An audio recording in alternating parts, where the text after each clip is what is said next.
Hello, my name is Wendy Hummel, and welcome to the Guns and Yoga podcast. Before I get into this week's episode, which is a really great interview with Shaye Molendyke, she is the creator of the YogaFit for Warriors program through the YogaFit online and in-person yoga training platform.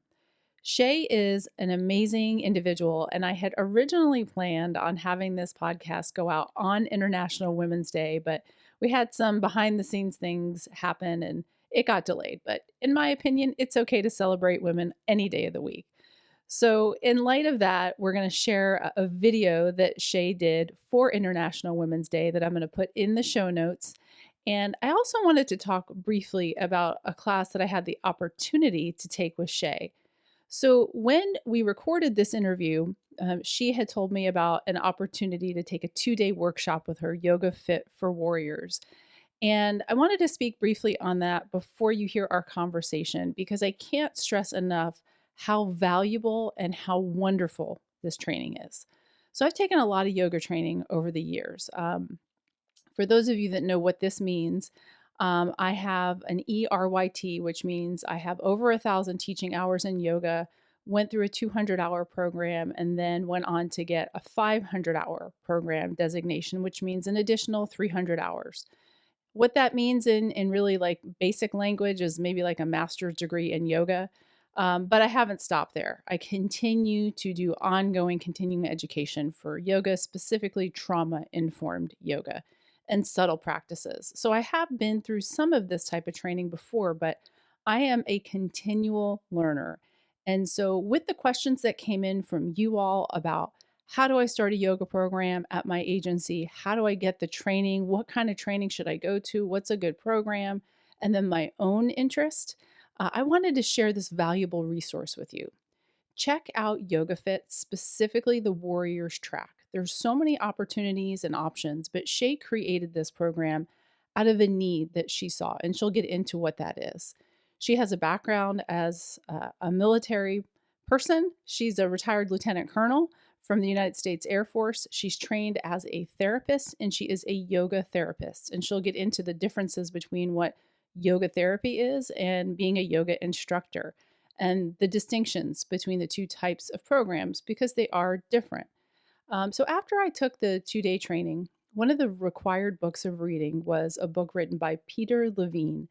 And if you're at all familiar with trauma or polyvagal theory, this is an outstanding book. And I'll put the name of the book and the link in the show notes if you're interested. But besides that, it was in a community with 18 other people online, 2 days of walking through what the protocol is to teach a trauma-informed yoga class. And I know that's probably a term that many of you have heard, and maybe people are hearing it too much. But what's important to know is Shaye breaks it down. We go through it in very bite-sized pieces, understanding the idea that everybody in their life experiences trauma to varying degrees, and how your yoga practice can really help with those things. And of course, it doesn't take away the necessity for mental health professionals, but it's a really great tool for those who want to bring some of that into their yoga practice, and specifically yoga teachers. Because I can say that my first 200-hour yoga teaching program was wonderful, but we didn't talk about trauma-informed practices. Not until I got further in my studies did I understand what that even meant. And so it's important, I think, for anyone who plans on teaching yoga, interested in bringing yoga to their agency, or even just for anyone who wants to practice yoga. It's a really valuable class. So I highly recommend checking out not just this class, but the wide range of classes that YogaFit has to offer. Again, specifically in that Warriors track. Okay, now on to the show. So you'll hear this conversation, and I highly encourage you, if you find value, if you want to share this with somebody, if you wouldn't mind giving us a review, this all helps us to have more visibility. And the goal with this podcast is to share this information with as many people that might need to hear it or might be interested in hearing it. So if you could do that, we'd appreciate it. And as always, please reach out. I've been hearing from so many of you about, hey, do you want me to be a guest on your podcast? Hey, are you interested in this topic? Or with just a myriad of questions. So please keep that coming. And I'm looking for new ways to find ways to serve and fill need in the podcast community. I think I've decided I'm going to change some things up. We're going to continue with the same great information and guests, but maybe put it out a little bit differently. So I'm excited to share what I've got going on with that. But that'll be for another day. On to today's show with Shaye. Enjoy. Welcome to the Guns and Yoga podcast. My name is Wendy Hummel, and today I'm going to be talking with Shaye Molendyke. Shaye is a retired lieutenant colonel from the United States Air Force. She is a certified yoga therapist, yoga teacher, and a mental health counselor. Welcome to the show, Shaye. Oh, thanks, Wendy. I'm so honored that you invited me to be on here. Yeah, I'm really looking forward to this conversation. When we talked briefly before we started, and even prior, the reason why I wanted you to come on is that I've had a lot of listeners, a lot of people that have reached out to me specifically asking, first of all, how the heck do you get a yoga program started at your agency? But also, where do I go for training? What kind of training can I get if I want to become a yoga instructor, or who can I send from my agency? So, one of the things I really want to do in moving forward is to get people on the show who are great resources for our listeners. And you are definitely in that category. Oh, thank you. That's so nice. Well, yeah, of course. So, you are the director of the Yoga for Warriors program at YogaFit. But before we get into what you're currently doing, if you could just share with the listeners a little bit about your career before what you're doing now, your military career, what led you to your military career? Sure. Well, what led me was really a lack of resources. Yeah. Like a lot of people joining the military. My family was military, is retired military. My dad was a Marine. Of course, he'd say he still is a Oh, Marine. yeah. Was a Vietnam vet, and then my stepdad, also a Vietnam vet. He flew for the Air Force, heavies, C-130s ish. And I was graduating high school, was definitely going to college, but didn't have the funds to really pay for it. Mhm. And I was awarded a ROTC scholarship to the Air Force at Oklahoma State University, very fortuitously. Had I not needed the funds, I don't think I would have taken, I probably wouldn't have applied, right? I would have never joined the military. So I say fortuitously because I'm grateful for that. So, it was a shock, even though I had been exposed to the military as a military kid traveling around. It was still, very interesting as a woman. And I started college in 1988, and still with very few women, were in the military relative, right? Not comparatively now. So it was an exciting time to come into the military as there in the Air Force. So that started my military career. I traveled all around. I was a logistics plans officer, and I predominantly, worked on, bed down stuff, where do you put people, places, things, all the stuff that makes the war machine operate. And I loved it. Absolutely loved it. I got to go to Korea and do it there. I also then went to Germany. And so I was in another theater and got to do it there. I was there when we were going into Kosovo. And then also when 9/11 happened. So it was there a very busy time. I got really some good experience. And I got to see kind of firsthand, what happens during war. In the 90s, we didn't really have, besides Kosovo, we didn't really have a lot of war stuff going on after the Iraq war that had been earlier in the decade. So here comes 9/11. And I knew at the time, so I've been about 10 years, almost 10 years, I started my counseling degree in the military. Like so many people do, you have to get your master's to progress, right? Or get a degree. And I was always interested in mental health, always. So I started with the University of Maryland over in Germany, and I was pursuing a 4-year counseling degree. I got the opportunity to actually work on the inpatient psychiatric ward at Landstuhl, which a lot of people are familiar with in the military. That's where anyone from Iraq and Afghanistan would get air evac'd for any kind of reason, physical injuries, mental injuries during war.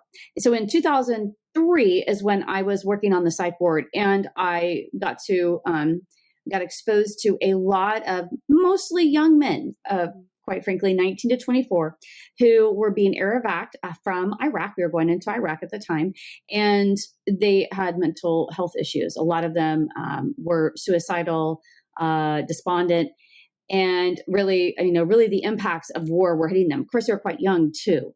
So, they just don't have the skills, the resiliency skills that they really need when we put them in these really stressful, intense situations. So here comes this flood of, young men that, even though I had been through 3 years at the time of cognitive behavioral therapy, I felt like I wasn't helping them at all. Talk therapy was doing nothing, quite frankly. And, it's not for lack of studying. I made great grades. I was a great student. I could diagnose anybody, whoopee for me, but I really didn't feel like I knew how to help them at all. So rewind, 1998, Madonna went on Oprah. And what did she say? She looked great. And she said, all I do is yoga now. I'm being honest. That's why I started yoga. I was a runner. I had injured myself. And then I looked at Madonna and was like, well, I'm going to give it a try. So I ordered VHS tapes, which is what we had at the time. Baron Baptiste and Mark Blanchard and, Brian Kest were the ones. And I played those tapes endlessly, ran out the VHS player on them, fell in love with yoga. So, so I've been doing yoga for, 4 or 5 years when I was on the psych ward. And I have my own mental health issues, which is why so many people go into counseling, of course. I'm never going to hide that. Anxiety, depression, all the things. And I knew yoga helped me much more than any other thing I had ever tried, to include talk therapy. So I said, hey, why don't I bring this to the psych ward? I actually went to the psychiatrist there and I said, hey, can I teach yoga here? I didn't even know. I hadn't gone through teacher training, but I knew it was helpful. And I was flat out told, no, can't do it, Shaye. You can't do it. We don't, this is a quote, and it's terrible. This person was well-intentioned. And so I don't want to throw them under the bus, but the direct quote was, Shaye, we don't talk to people here. We medicate them. That was a quote. And I was a counselor, and so how did I feel? I was like, well, I already feel helpless and you're not making me feel any better. I was like, well, maybe medication is the answer, and I left the psych ward and I was determined I wasn't going to be a counselor. It's like, you know what? I don't know what I'm doing. Apparently, I really don't know, and then here in the background, I had this idea of yoga could help, but I didn't have the science. I didn't have what we have today. Fast forward, 20 years.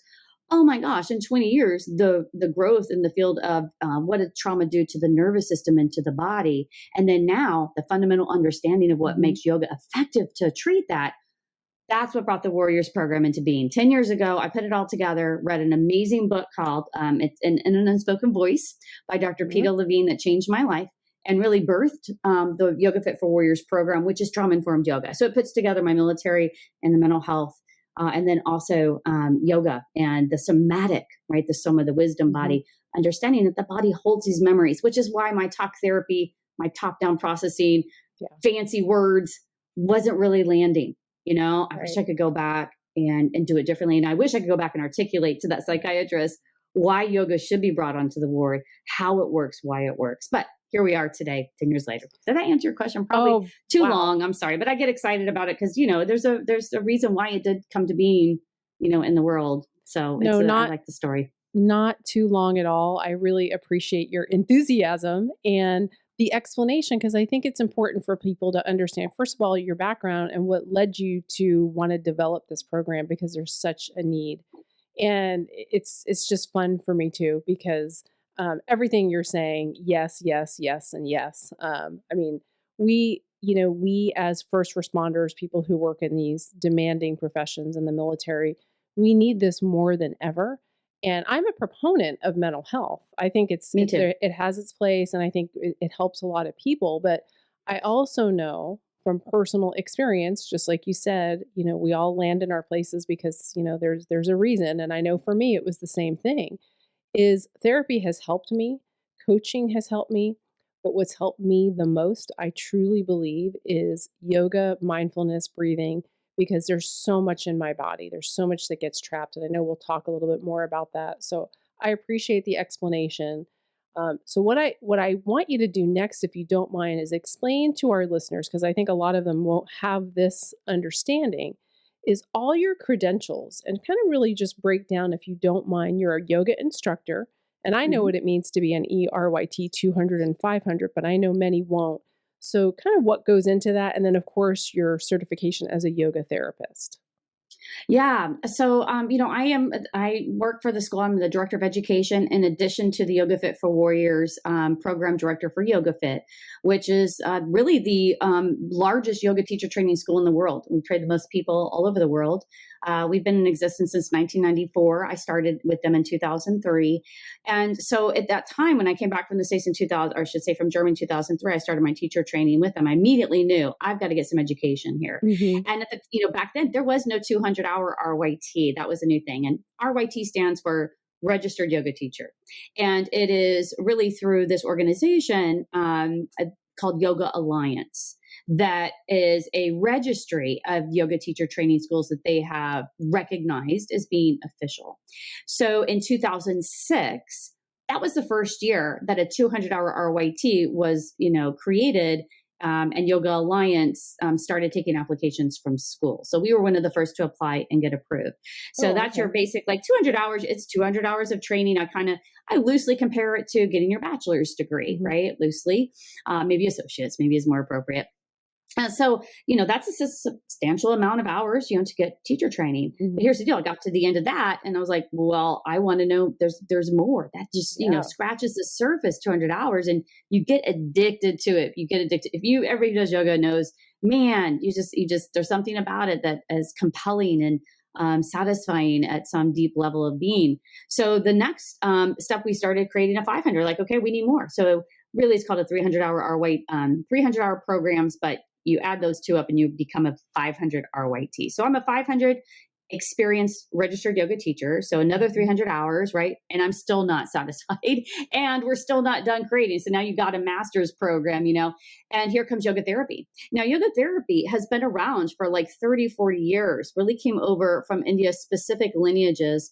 But that comes under a different organizing body. So that's International Association of Yoga Therapists. That's very different than Yoga Alliance. It's more accreditation. So think physical therapists, occupational therapists, mental health therapists, so more in the professional realm. And that's so that's 900 hours of training, not another, it's addition 400 to the 500 program. So I'm a yoga therapist. I have been for 4 years now. YogaFit is a yoga therapy school. There are very stringent requirements, just like any college getting accredited. We get through the ringer. We have 75 trainers in YogaFit.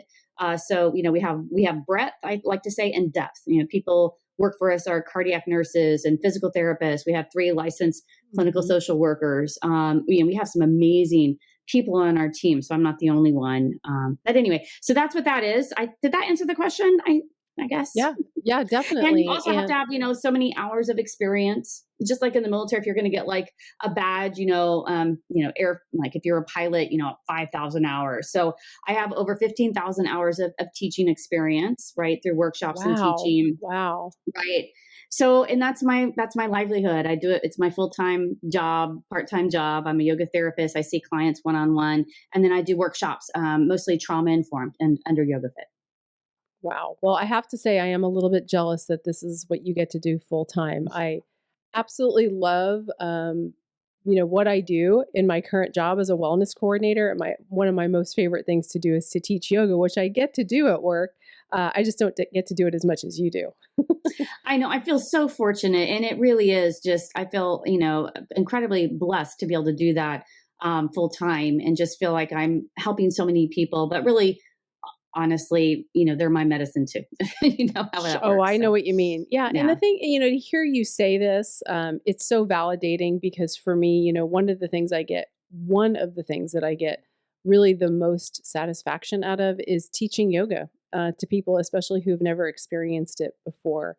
In fact, yesterday, I taught 20 recruits who are getting ready to work in the jail, and it was their second yoga class, and half of them at least came up to me afterwards and asked me, hey, how can we continue to do this? I feel so much better. They had just had their final exam and they were stressed. And that to me, I get chills when I talk about that because being able to offer those tools to someone or to a group of people who normally probably, maybe, I don't know, would have never tried it otherwise. What you gave them, it just comes to me. Sometimes I get, this image or a message, and it was, you gave them such a gift. And anybody who experiences yoga, the gift is immediate. The first yoga class it's this contrast of a way of being that is out of our, habituated, dysregulated nervous system, that all of a sudden we feel relief. And we were like, oh my gosh, what is this feeling? I'm not having the racing thoughts. My body feels calm, right? I feel my breath deep in my chest. I feel this sense of ease pouring through me compared to what they walked in with. I mean, that right there is, again, a gift that they will always remember. That is an experience that is encoded and recorded in their body mind that they want to find again. They're like, that's what you're like, somebody, which is we all are, we're just guides. Somebody guide me to this place. And eventually, here's the really interesting thing is that most people who start taking yoga eventually want to teach, which is really a fascinating dynamic. It's not like your regular exercise classes. And I believe the reason is, and I think you teach in many ways. You teach by your very nature of being. And you can teach in your work when you walk into the door and you model ease for people in the room. This is what calm strength looks like. This is what resilience looks like, the ability to take action, not reaction. So again, teaching can look like lots of things, but you feel so good. You feel so good. And it's been such a relief for you that you naturally like, I want other people to feel this way. You realize it is indeed the medicine that everybody's looking around to try to find, and it's inside. You're like, oh my gosh, how could I not want you to feel this way? So anyway, it's that beautiful, thing of wanting to give to others. It makes us feel, we are, as a community, yogis are very generous. Naturally, they want to give back to others because they've been given such a gift. We've been given such a gift. So thank you for doing that. And especially to people who, they're not coming into yoga studios, right? I love everybody who goes out into the street, meets people where they're at. It doesn't have to be a yoga studio. You have to wear fancy yoga clothes, have the best yoga mat. You show up in whatever, right? And immediately feel better. So Wendy, that's fantastic. I just love those stories. Thank you. Yeah. And it's been one of the most rewarding things I've ever done. Really in my life. I've had a very, very rewarding career and I've done a lot of great things, but I feel very fortunate personally to have found yoga. And you're absolutely right. It's funny that you say how most people who become yoga teachers never wanted to teach, because that was me. I went through yoga training back in 2016, my first 200-hour training, because I just wanted to learn more.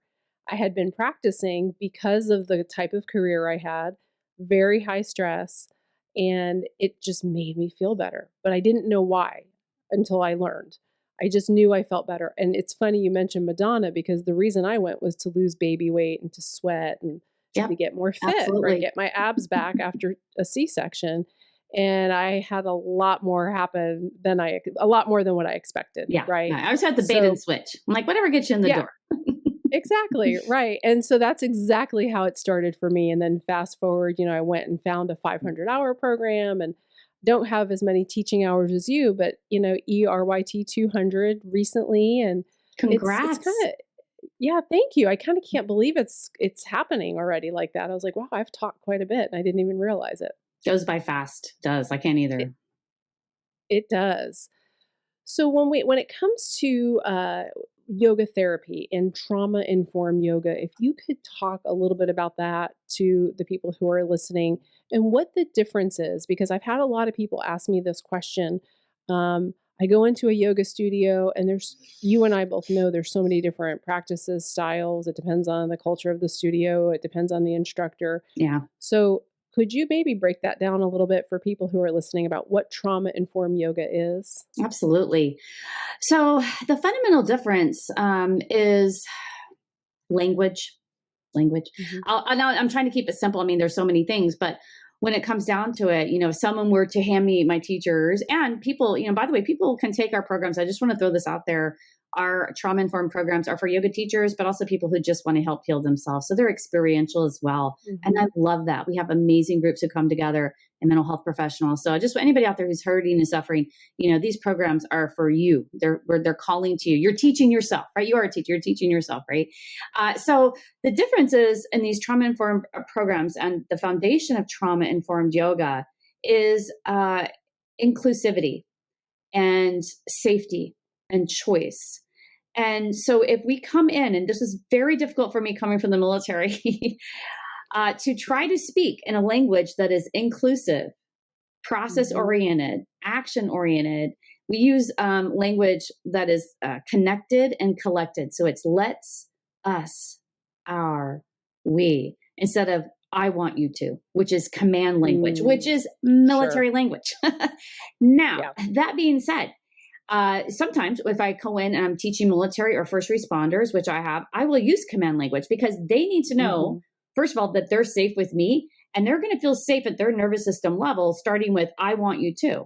So I'm going to kind of walk in very strong, control the room in the best way possible of like, I got you. I got your six. I got your back. I got the door. Grab your mat. It's going to be all right. This is what I want you to do. And then we kind of, I call it, shallow entry. We work our way into a language of choice where I turn the reins, where I take the reins for me having the reins and I gently hand the reins to them. And that's definitely, it happened over time, right? You can do it in one class, but there's that sense of trust and safety. So it's language. We're encouraging people to make choices. Not I tell you what to do. And so the definition of trauma is one that's very simple that I use from Dr. Levine is to be immobilized in a state of fear with a lack of choice or a perceived lack of choice. And so if all we do is tell people what to do, we never have the places in the brain, which we know where that is. It's called the medial prefrontal cortex. That shuts down in trauma. The place of choice, we go to the primal brain. We go to our reptilian brain. That's why I'm going to start getting my brain models. We go back here. We have the brainstem. We go back here because why? It's efficient. It's fast. And we don't want to think too fast in a traumatic situation. I don't. If I have something chasing me, I'm going to run. I don't want to be like, what should I do? So that's not efficient or survival oriented. It's adaptive to be like that in stressful situations. It's maladaptive when we don't ever turn that off. So, and if we never invite people like just for today, have you thought about making this choice? You always have the option to say example in any kind of pose, say we're in down dog. You can come to child's pose anytime. You don't have to hold downward dog. So we encourage people to make choices based on how they feel. But first of all, we got to get them to that place. A lot of people come in, they're disassociated. That is another kind of hallmark sign of trauma is an alienation and a disassociation from the body because it feels unsafe because this is where the pain's coming from. So again, makes sense. Just check out. Yoga says we got to check back in. And that's, the first thing is, of course, breath, grounding, rhythmic movements to kind of help reset and recalibrate our nervous system. Then, right, and that's me as a teacher, you as a teacher, we help people to co-regulate, right? We're helping them, just like you help your baby to feel, better when they're dysregulated or a child. We need someone to kind of hold space for us until our nervous system can calm down. That's why as a yoga teacher, and this is what we train our teachers, you got to do your work. I got to wake up every day and do my work. Because if I walk in all dysregulated and ungrounded, I'm not going to be able to help a soul. I don't care what I say. So I'm going to go back to if my teachers come and say, Shaye, is this class? They're going to give me a series of like poses, and be fan and all this great choreography. It looks great. I'm like, I have no idea if that's a trauma-informed class. I'm going to have to hear you teach it. Yeah. It makes a difference. It means nothing to me until I hear the languaging and until I experience your ability to hold space for that person. Just like a mental health professional, we learn that that's the most important thing to do. Or if you're a wellness coach, a personal trainer, this is lots of areas, an educator, right? A parent. Again, there's so many things that just depollinate to everything, every aspect of our life, right? It doesn't just, not just happening on the mat, I hope anyway. Did that answer the question? I'm not sure. Yeah, absolutely. And so something that comes to mind because as someone who used to go up very frequently, 5 days a week to a studio, these are things that I never thought of. And when I went into my teacher training, at least my first one, this wasn't anything that we ever discussed. It was great and I loved it and I got what I needed and wanted out of the class, but none of this was even in my periphery or even in front of me. I never even thought that these were things to consider. Well, that's not how yoga was taught for many years. It was brought over to the West from this lineage, very patriarchal, administering from teacher to student, or really from guru to student. And so that model has disintegrated because of the abuses that have come out in the yoga world. Right. And so that is really, it's still out there. And those teacher training programs exist. And they're very command oriented. They may even just sort of give you a script and it's very much, you're going to do it this way. And this is the correct way and the only way. I think there's a place for that. I like that there's a spectrum because for some people's nervous system, that actually makes them feel very safe, right? I like to say, maybe if you're in the military, start there. Start in those power yoga classes, those command language classes. It's going to feel very familiar to their nervous system. ideally, I'd like to see people eventually find their way into that more, the choice oriented classes. And because the more you start turning on these processes of awareness, you start to recognize the teacher tells you to do something. You're like, that doesn't even feel good. After a while, you're like, no, I mean, I beat myself up. I hurt myself so bad. Yoga has injured lots of people, sadly, because the power yoga focus. And again, I love power yoga. Don't get me wrong, but taught with trauma informed languaging, it's an amazing class. Right. And then I have the freedom to move how it makes feel good for me. And I can get a workout in. That's great. Working in. But still, there's some of that out there. And unfortunately, I do see it in a lot of studios. That tends to be where you find it. Now, I teach at studios. I like to think I'm kind of an oasis there. There's lots of teachers who do speak in that style or teach in that style, but there's still some, that command oriented. And again, I don't want to disparage anybody, but I just want to contrast why sometimes I walk into a class now, and if it's command language, my nervous system responds almost like nails on a chalkboard. I don't care what's being taught. I don't care what kind of physical class. I'm like, something is just not right. It just doesn't, it's not connecting. It's not resonating with where my nervous system is at. Some of my practice has changed.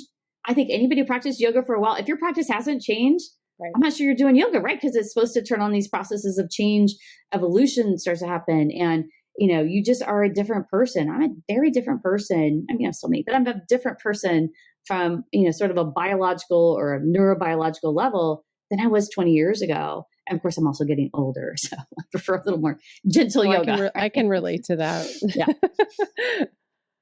Yeah, no, everything you say, I mean, I can really relate to what you're saying. And in fact, when I first started practicing power hot yoga, I got hurt because I'm very type A, go figure, and I wanted to keep up. And so, right. And I'm trying to do chaturanga or, a yoga push up for those who don't know what that is. And I wasn't ready to be doing that without modifying, and there's a lot of other examples. And now I know. And so one of the things that I love to do is I really enjoy teaching beginners because so much of the time, I find that there's not a lot of studios that even offer that or want to offer that. No, they just they're just thrown in, the poor things. I see it all the time. Yeah. Walk into class and I go to take class and I can't even look left or right because I'm like, oh gosh, I just want to help them so bad. Right. And no one's helping them. Yeah. And they're just trying to, fumble their way through it. And I know some of them just leave out of frustration. That's what I really hate is for people just come into yoga. They get excited. I heard to do yoga. It's great. And they come and they have a terrible experience. Something along, or they get hurt worse, which it happens. So that'd be the last thing. So I'm like, oh, bring me the beginners, bring me the people who are like, I can't do yoga because I'm not flexible people. Me neither. Join the club. Right. So it's, I'm glad to hear someone else feel the same way. And there's so many, I would like to say yoga is really evolving. And I think it's the pace is quickening because of the pandemic.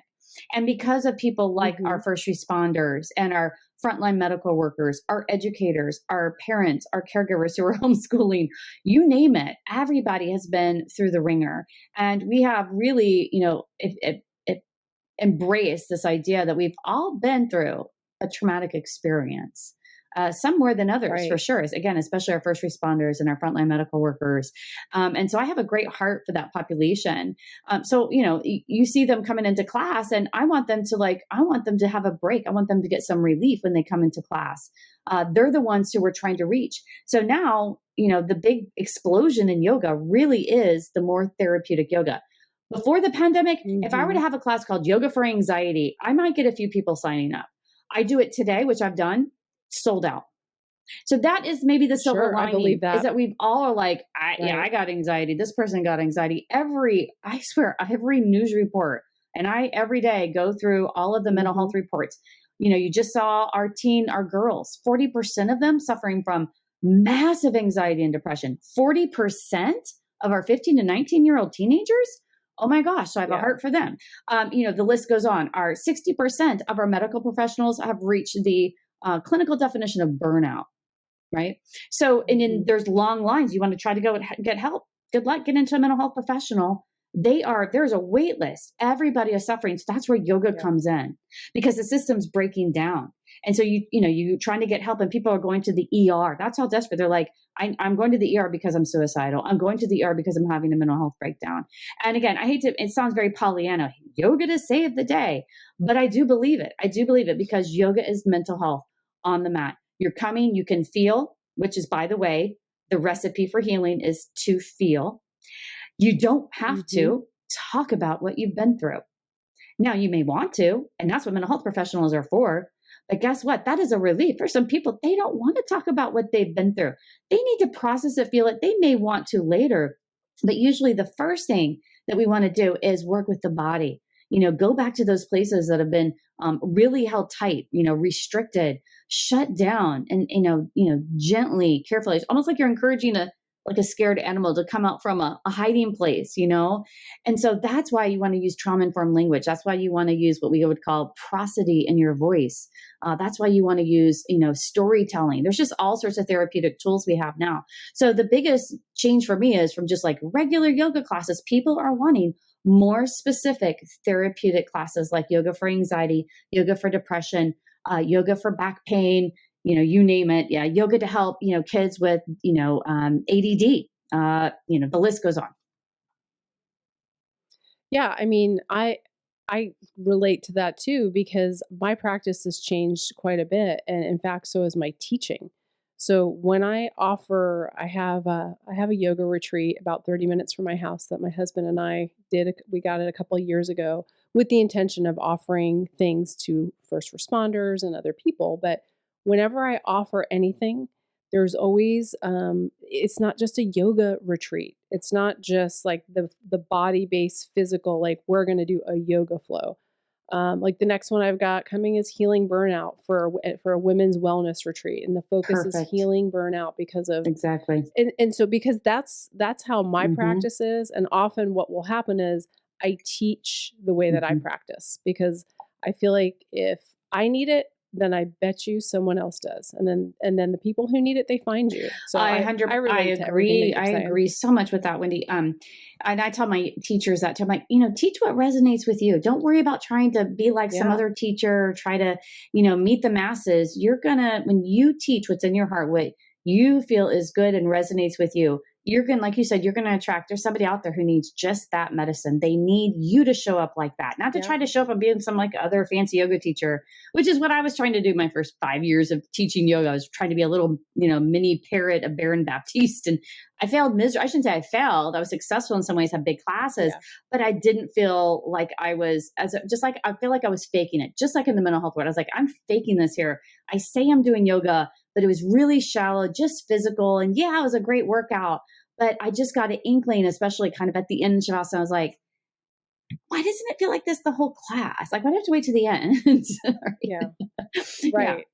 Right. And I think that's the beauty, at least for me, I speak for me, and I'm not calling you old, but it's the beauty of like, you hit a certain point in your life, in your age, and then in your practice where you do what feels right. And you don't really care if somebody doesn't like it. Yeah, no, right. I mean, and you get addicted to that, like I said, that feeling of feeling good, right? And I love this statement, and I didn't make it up. It's this teacher, Anand. He said, how you practice your yoga is how you live your life.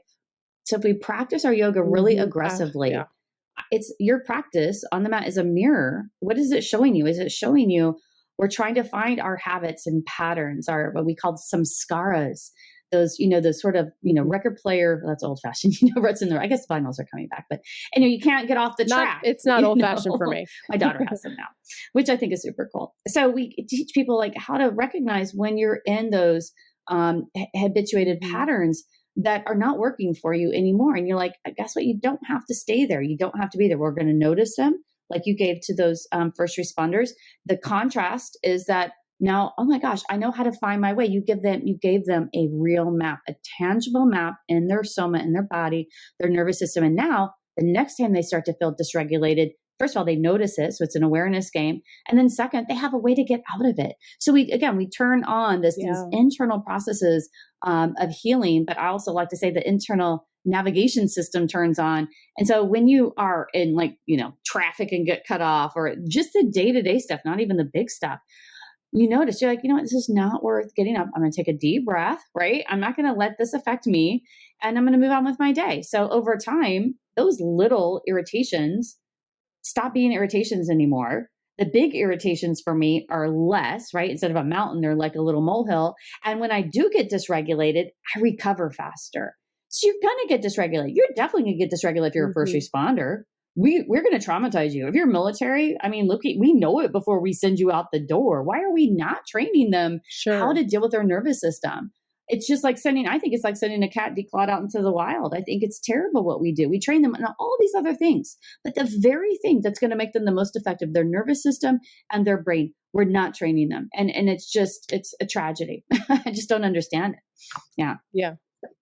I couldn't agree more. So on that note, let's talk about the YogaFit for Warriors program that you developed. And I think you said you did that about 10 we're years hitting ago this year is now? our 10 That's year. how long it's been in existence? June 26th. Yeah, that will be 10 years this summer. Wow. Congratulations. I can't believe it's been a decade. It's shocking. So 10 years. So 2012 is when I started creating it. If people kind of rewind in their brain, that was, we had a surge in Iraq, Afghanistan, 2006, really in Iraq. And then, we're talking the tail end of 4 to 6 years of big surge, a lot of troops coming back, and the suicide rate was really high. Folks, it's always been high, but I'm going to put that to the side. There's other reasons for that. But everybody was like, the 22 a day. And that's when I got really compassionate and passionate. I was still in the military. I was in the reserves at the time. And then, with my mental health background, I've been practicing yoga for about 10 years. And I was like, I got to do something. I have to. It was just something in my heart said, you have to do it. I didn't know how, but I was determined. And then a group of us, a team of us, I was not the only one who created this program, got together and wrote this 100 hours. So it's a 100-hour trauma-informed yoga certification to trauma-informed yoga. So that's where we started. And really the YogaFit for Warriors post-traumatic stress disorder workshop, the 2-day, is our flagship of it. I predominantly lead it since I'm military, but we have lots of other people. So that started in 2000. We launched it in 2013, really with the focus on veterans and their families, really just veterans, right? Well, who were started showing up as mental health professionals because they started reading the same books we were reading, and the bridge got together. They started reading in an unspoken voice. When The Body Keeps the Score by Dr. Vanderkolk, when that came out, oh my gosh, the explosion into trauma-informed yoga was massive. There was this huge research study that actually launched this. We call it the Streeter paper in 2012 that showed that yoga was incredibly effective at helping people with PTSD, and all of the science that was behind that, to include something very important called heart rate variability in the vagus nerve. So polyvagal theory, vagus nerve, you probably heard that. If you're listening to this, lots of people have now. Really the foundation, the foundational stone, not just of trauma-informed yoga programs, but what makes yoga effective is that we're accessing this vagus nerve, which is our parasympathetic nervous system, which is our reset system when we've been dysregulated, right? So all the things come together. So fast forward, it was for veterans, but then it expanded to lots of people. We have a Warrior Kids program because then the school shootings happened. They're still happening. I was worried about childhood trauma. So we created a 100-hour program for childhood trauma, basically. And then fast forward pandemic and things blow up. And then all of a sudden we went online, right? Like everybody. And we were booked like crazy. I don't even know. I worked the majority of the pandemic for 2 years on Zoom, like everybody. But people were signing up because, first of all, they had time at home. But everybody was dealing with such severe anxiety, stress, trauma. And they were like, I need help. So we had a lot of people just saying, I'm here for me. I was like, fine, that's fantastic. And a lot of mental health professionals. So, I kind of... I sit back and reflect, and I think, maybe, just maybe, the real reason, yes, for the military, but the real reason the Warriors program was created, and maybe trauma-informed yoga across the board, was because we were about to face a pandemic. Like how, I always say, if there's a time to have trauma, we know all about it. Like, this is the time to have it because we actually understand what it looks like, how it looks in the brain, what parts of the brain shut down. What does it do to our nervous system, right? What does it do to our autonomic nervous system and our ability or inability now to bring ourselves back into this place of, calm strength, as I like to call it. So anyway, I don't know, but I kind of get goosebumps because it becomes, that's how it became, the life's purpose. But then so many people again, gravitating to it during these difficult times. So it's continuing to grow. We now have a 200-hour trauma-informed yoga program. So just added, and I'm very proud of this. And again, because of the pandemic, you turn around, you try to, what can I do to help? So now I have a workshop on intergenerational and collective trauma. And again, that's the forefront is now we're looking, it's not just you, it's stop blaming the person. Like, what did you do wrong? What's wrong with you? It's like, well, oh my gosh, we're swimming in cortisol. We're swimming in collective traumas. And I can't just fix this myself. I can't fix, if I swim in my, in poverty or racism, or I'm in Ukraine, I mean, okay, go, learn these tools. If all around me is dysregulated, that's almost cruel in nature. So we have to look at, I said, the collective to move forward. And that's another wonderful benefit when you come to a yoga class. If you come to a yoga class, you walk into group healing. You come into these waters that it's just something about it. I mean, I could do yoga in my house. Obviously, I could do it myself. I want to go be with other people. I want to be with a group of collective people who are, in this, regulated place, an open-hearted place, kind and compassionate right there. I mean, that's how we used to heal, I guess, from in tribal communities. We didn't have all professionals. I mean, they had shamans. I don't know. But, they came together and they danced and they sang and they cried and they had ritual. They told stories. They sat around the fire. And you know what? A lot of that is kind of what happens in the yoga world. We have a lot of those components. So I think it can be seen as sort of a collective ritual way of healing. And people, there've been trauma, if it's been the trauma's happening in the collective, then the healing has to happen at the collective level. It happens at the collective for first responders. They're going in as a group. They're traumatized together. Military, same thing. So that's why I like when you can bring these groups of people together. There's something that just happens there that is just this healing, that happens at this energetic level that is beyond language. You have to experience. I know it probably sounds a little wacky. Well, it doesn't sound wacky to me. And well, thank you, Wendy.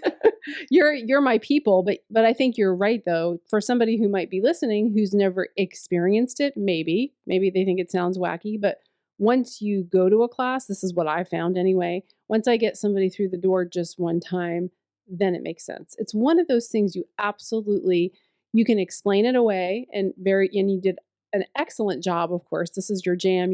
All the science and all the research, but to be really convinced, you got to feel it. You've got to feel it. That's right. It's experiential. That's why I know I'm like, whatever it takes to just get to that class. Right. And to have that experience just that one time. We see the biomarkers. Here's the deal is that, you feel good. And that's what I was like, hey, I want to bring it to the psych ward because it made me feel better. And that's all I had. Like an N of one. It made me feel better. They're like, okay, that's not evidence-based. Well, we have evidence-based now. I'm like, well, let me tell you what happens in an hour of yoga with pranayama, with breath practices. Right. Your heart rate variability increases by 60 to 70%. Your dopamine, serotonin also increase by 60 to 70%. Right. So right there, the foundations of what makes us feel good, we change our neurochemistry, we change our neurophysiology, and you set the conditions for healing. Right. And so the message then is something very different than Western medicine. And trust me, there is a place for pills. I think, it doesn't matter what I think. You do what you think is right. But I think there's a place for them. It's just, why is that the first line of defense? It should be kind of the last line of defense. We gotta teach these skills just like brushing your teeth, how to regulate yourself, right? How do you, when things are chaotic all around you, there's times to respond to that. But oftentimes it's just a habit pattern of reacting, right, without feeling. So when we teach people how to pause, take a deep breath, right, then we get these systems in alignment. We call our gut brain, our heart brain, and then the final thing is up here. It starts to feel more focused, concentrated, aware. You make better decisions, right? You are more creative. You're like, oh, I don't have to react in this way all the time. I'm not going to flip my lid here anymore. I have a lot more tools available. And again, over time, this is why yoga changes people over time, which it does. It's amazing. Over time, what have we done? We've recalibrated your nervous system and your mind to naturally feel better. So you start with, like me, starting yoga. I was in a sympathetic nervous system state most of the time. I didn't even know it. I was dealing with anxiety and depression all the time. And that was my normal. Just like, if you swim in water, a fish, you don't know you swim in it. So then I started to experience ease over here, this place of peace, especially when we get to the end where I was like, oh, wow, I feel really good. I started sleeping better, right? Making better decisions at lots of different areas of my life. And so I would visit regulation, but I lived in dysregulation. Well, over time, the more you practice, right? Now I live in regulation and I visit dysregulation. Right. Like I said, all the people are your audience, the first responders, military, anybody. You don't know what you don't know. So if you've never felt peace and ease, walking in, so someone said, I need you to calm down. That's not going to work. Right? It's like telling Stevie Wonder to see blue. If you've never seen blue, how? Okay, just calm down. Feel, find peace in your heart. Okay, crazy lady. What does that actually mean? Right. So we break it down. We get it at that kinesthetic level. And there's so many ways to do that. And people are like, oh, and then what do? We say, you know how you feel right now? Let's give it a name. Let's give it a label. Let's call it. And I love calm strength. That's just kind of my thing. I love that word. I like it too. We label this calm strength. So the next time you go to that place of dysregulation, like, oh, I noticed it again. Same idea. It's a really simple concept. You use my tools of awareness, breath practices, mindful practices, whatever I need to do. And I'm back into regulation faster, right? I can downshift. I can down gear faster, and I'm not going to go too hyper or too hypo, right? I'm not going to burn the car out, and I'm not going to stall it out. I'm going to stay nice and we call homeostasis, find it easier. Now I'm using some technical, now I'm switching into a little bit of science here, but I can't help it. I love it. And I think people are not taught this about their own nervous system, right? Right. No, it's kind of like a little master class for your nervous system. So I love it. I think it's great. So let me ask you this. If there's somebody listening and they're like, wow, like they're blown away by what you're saying, they want to learn more. Maybe they want to learn it just maybe for their own personal information and practice, but more so, what if somebody wants to start teaching yoga perhaps, or maybe they want additional training? What would be the place to start with the Yoga for Warriors program or with YogaFit?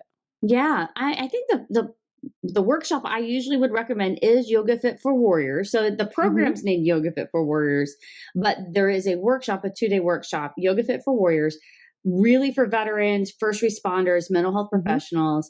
It is focused on PTSD, but really it's the foundation where we give this understanding of defining what trauma is, what is trauma-informed yoga. We have 2 experiential classes. We have a master class each day, where we focus on what we call the psoas and the vagus nerve. So those are the kind of the 2, like, okay, where the rubber meets the road. We work with the psoas, which is that muscle that is on either side of the spine, right, in the core, that pulls us in really tight when we're scared. It makes sense, right? You can feel it, like, oh my gosh, you're going to be like a little scared caterpillar. So we have techniques to help to, first of all, become aware of where we're holding tension in our psoas, and through what we call the psoas line, our fight, flight, freeze activation things in the body. And then also we learn how to release that. So we have some psoas shaking stuff that we do, which is really the foundation of, trauma release exercises. And then we also teach a polyvagal theory. So that's where we present the foundational nervous system science, which is from Dr. Porges. I did not create polyvagal theory. That was Dr. Stephen Porges. Amazing man, has transformed mental health, has transformed the yoga world, and really brought the 2 together because, again, polyvagal theory explains why yoga works, why it helps people to reset their nervous system. And the number one thing that's going to help reset your nervous system, the practice of yoga, is not the physical asana practices, right? It's the breath practices with the mindfulness. And you can breathe and move, but breathing is essential. So we teach, a few breath practices that are very simple to do, first of all, and immediately effective, So that's where we start. Plus you get together with a whole bunch of people, again, like-minded people who are compassionate and then also passionate about helping themselves, helping others, helping their families. So many families are struggling right now. Parents and children, teenagers. I just had one of my daughter's dear friends reach out to her last night. And she has all the resources in the world, lovely family, and the stresses of her life and social media and just being a 17-year-old girl it's just taking her down. And my heart just goes out. We have to do something. Everybody's feeling it in different ways. So for all those reasons, I hope to see you in there. If that answers your question. And then you can always reach out to me. I can give you lots of resources. There's lots of free stuff online. listen, you don't Right. have to come take a workshop. Please know that. There's lots of things online that you can turn to that are absolutely free, right? So I can send you some of that. My email is warrior@yogafit.com, just like the name, WARRIOR at yogafit.com. And I'm happy to give everybody, some free resources. I have some recordings. I can send them some simple practices. And then again, there's lots of wonderful things on YouTube, just like trauma-informed yoga. Like really, truly, there's just so much out there. So I hope people don't feel like, oh, I've got to go take a formal workshop to get started. You don't have to have any special clothing, special equipment, right? I think that maybe is another benefit that we've, found on through COVID, is that so many people brought their yoga online and truly offered it up for free. So there's a lot of great people online to find. Yeah, and the workshop that you're referring to is the one that I'm going to be taking next week, right? Yes, it is. I know I was going to say that, but Yes. yeah, I know. No, you can say it. Yeah. Yeah. So exciting. So yeah, it is. Again, it's our foundational one. And we do, by the way, offer scholarships for people, for veterans, first responders, mental health professionals. Please reach out to me if you're interested in a scholarship for the 2-day program. It's just so important, to get it out into the world. Yeah, I'm really looking forward to it. And someone who has taken quite a bit of that type of training, I have to say that I can never know enough. And so No. I'm personally really looking forward to taking this workshop. And as you and I have discussed, I'm very, very highly considering yoga therapy. It's something that seems to be kind of calling to me. So we'll see where this heads. But I think it's great for people to know that if they want at least their first exposure, maybe this workshop could be a good place to start. Yeah, I would say just start there. We have another one. It's called emotional and physical trauma. So healing emotional and physical trauma, and that would be the next one to take. But some people just want to go right into that one, and that one is actually focused a lot more on the brain and what's called the HPA stress response, so the hypothalamic pituitary adrenal stress response, and then also the somatic theory of yoga, so more about the soma, Right. and again, getting deeper into the subtle energy body, and how to shift it, shift it into different energetic states. So it's a fun one too, right? But if you're going to start somewhere, I'm like, all right, warriors, but emotional and physical trauma is also great. Now, did you say that you have a YouTube channel, or that you would send free? Yeah, maybe some I free do. resources? I have a YouTube channel, and it's the Warrior YouTube channel, but it's also, I think you can find it under my name, Shaye Molendyke. So SHAYE, Okay. and then a stupid long name, MOLENDYKE, YogaFit for Warriors channel. So I have a few things on there that are free, and some recorded things that people can go back and watch about the Warriors program, like more information. I have like a 20-30 minute video that explains every single workshop in the Warriors program, and who it's for. So there's a lot more information on that. Okay, great. Because I want to make sure that we have that link in the show notes so that people can find it easily. Yeah. Oh, thank you. That's so nice, Wendy. Yeah. Well, so I could just listen to you and talk to you for hours, Shay, and I Oh. cannot wait for next week. I'm even more excited than I was before. But is there anything for anyone listening that we may have not talked about or addressed, or you think that they need to know when it comes to yoga for themselves, or for their families, or for their first responder agency? Anything at all? Yeah. The thing that just came to me was that, today's the day to get help. Like I said, we know so much. You don't have to suffer with it. You really don't. And if you're, worried for a family member or for yourself, there are so many amazing tools that we have, not just yoga. There's other tools out there. There's things like EMDR, if you haven't heard of that, eye movement desensitization and reprogramming, really good stuff. Things like tapping. I actually teach tapping in the Warriors workshop. So it's not just yoga. I just want them to have like, oh, yoga's not for me. Just know there's a lot of other tools, therapeutic methods that we know that can help to immediately mitigate those impacts of trauma.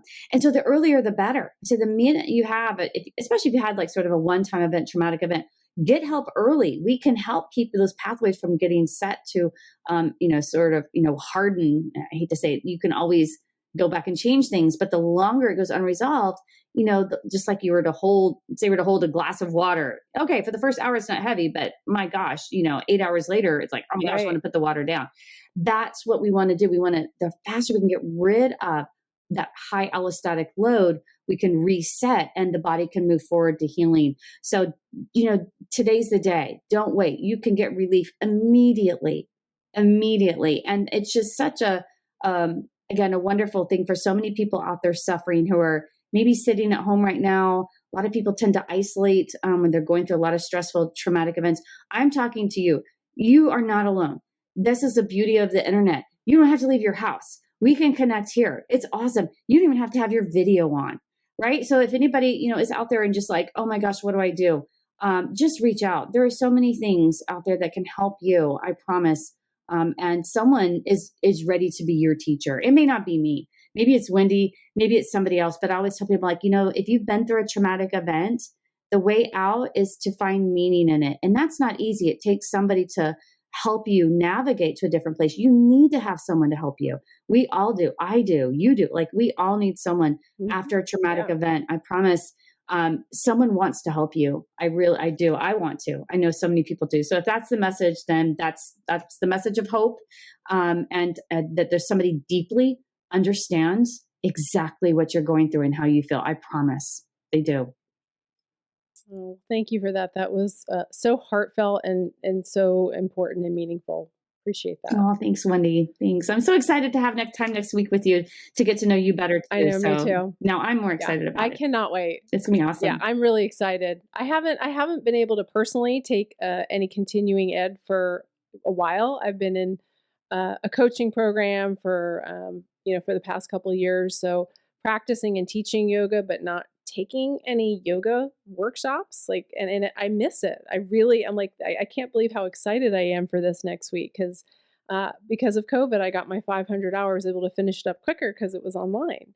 And I miss it. So I can't wait. And I'll report back to the listeners on, thumbs. I have a feeling it's going to be like triple thumbs up. So I'm not really concerned. Okay. Well, low that. expectations, but I hope so. I hope so too. Well, we all have to. I have to too. I mean, that's the thing is that's why we reach burnout. If you don't come and, pause in your life. So if you're a mental health professional, you're helping people, at some point it becomes mandatory to go and, take a workshop yourself, to go and let someone else hold space for you. I need someone to hold space for me. And I found that really through the pandemic. I found it, several times where I was like, I'm not going to teach for 2 months. I just can't. I'm not in a good place to help others. And I think that's something that we really honor about our own human nature is that we give ourselves permission to go through difficult times and to realize, it may be not a great time for me to teach others right now, which is, something I wasn't taught in mental health. I had to always be on. And now I get to always be a human and I show up how I am. But most days I feel pretty good. But when I don't, I honor that. And there's nothing wrong with that. It's like you said, it's time to, I need to, fill up my empty energy tanks. Yeah, I don't think people really understand the cost of like the emotional labor, like the people that do those kinds of things, and how important it is to really make sure you step back and I mean, self-care is kind of an overused word. It is. Really, I don't know how else to say it. I know. I mean, but it's important. It's like, but it is important. And so I'm glad we were kind of ending on that note because no matter who you are, whether you're a mental health professional, a first responder, really anyone that works on the front lines or really anyone that is a human being, we absolutely have to prioritize taking care of ourselves because we haven't really done that in our culture at all. No. And what does that really look like and feel like? And I think there's just a lot of things out there that make it look like it's supposed to look this certain way. And the relief is yoga says, no, it's supposed to feel a certain way. And so again, it's not matter what you look like or how you show up, just show up. Yeah. All right. Well, I'm showing up next week and thank you for showing up today. It was so much fun, Shaye, and I appreciate you very much and all the work that you're doing for first responders, for military, but really for anybody who needs this. Oh, thanks, Wendy. And you too. And to everybody out there, thank you for showing up, listening to this. If you were listening to it, I always say, there's a reason. There's a reason you're being called. You're being given some information here just at the right time in your life. So to everybody out there, I'm here for you. I know you are too, Wendy. Thank you. Thank you.